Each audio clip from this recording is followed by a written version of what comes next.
We're seeing a second day of rebounds for Mexican stocks, closed at a 4-year low on Monday. Now, Mexico is facing a slew of uncertainties. The USMCA, which is the new NAFTA, is expected to be signed this week at the G20 in Argentina.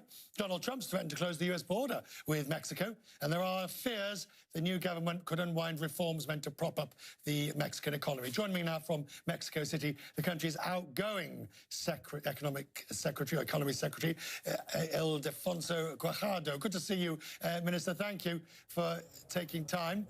Look,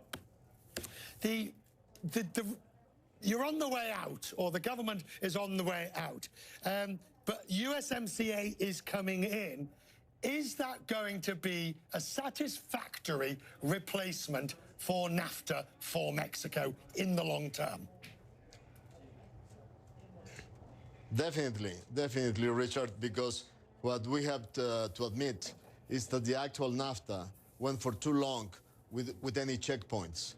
We really missed the point that in any democratic society, public policy, even if it's foreign trade agreements, have to be sustained in time.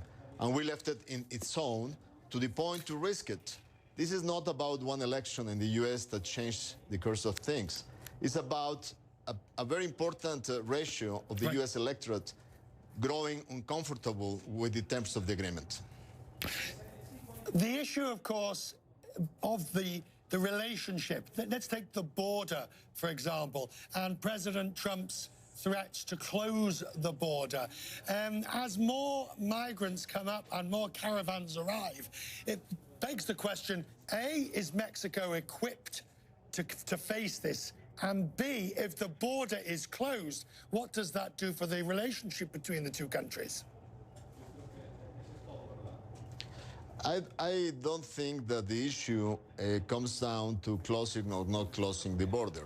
The issue comes down to what is the cause of migration. As you understand, that these times Mexico, in net, is not sending people abroad.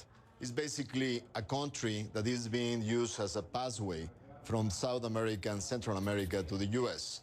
And that is very relevant. And if you look at what happened in Mexico in the last 20 years, it's exactly thanks to NAFTA that Mexicans are finding jobs that are good jobs in Mexico. So the United States, Canada, and Mexico, we have to approach this issue of migration with a constructive view to try to help Central America to build different alternatives in the future. Closing the border is just to worst and make this problem even terrible in terms of opportunities in Mexico and Latin America. Why is Mexico giving Jared Kushner, the president's son-in-law, its highest civilian award?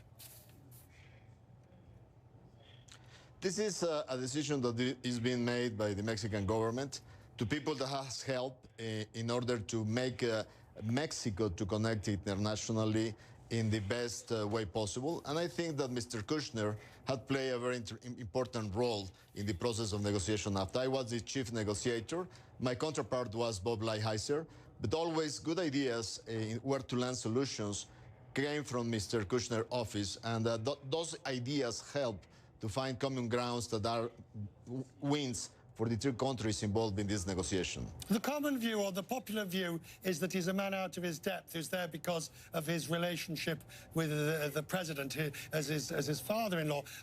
Did he, in your view, from what you saw, make real contributions in terms of the USMCA negotiations? I think that Mr. Kushner has done real contributions in many items of the U.S.-Mexico bilateral agenda. And I do believe that that had been a positive factor. You just have to remember, Richard, if you had made one of those basically surveys that you do in your program 2 years ago and ask what were the chances for Mexico to finish up a renewed NAFTA agreement today, those chances were very slim. And we're ending up with an agreement that is very strong, that will increase competitiveness in the North American region and definitely has given certainty to the North American region. Now, in the case of Mexico, has the value added that the new administration of Mr. Manuel López Obrador join us with a negotiator as an observer, and at the end of the day, we send a signal to the world that the outgoing government and the incoming government really together are strengthening Mexico's position in the global arena. I don't think we could have finished on a better note.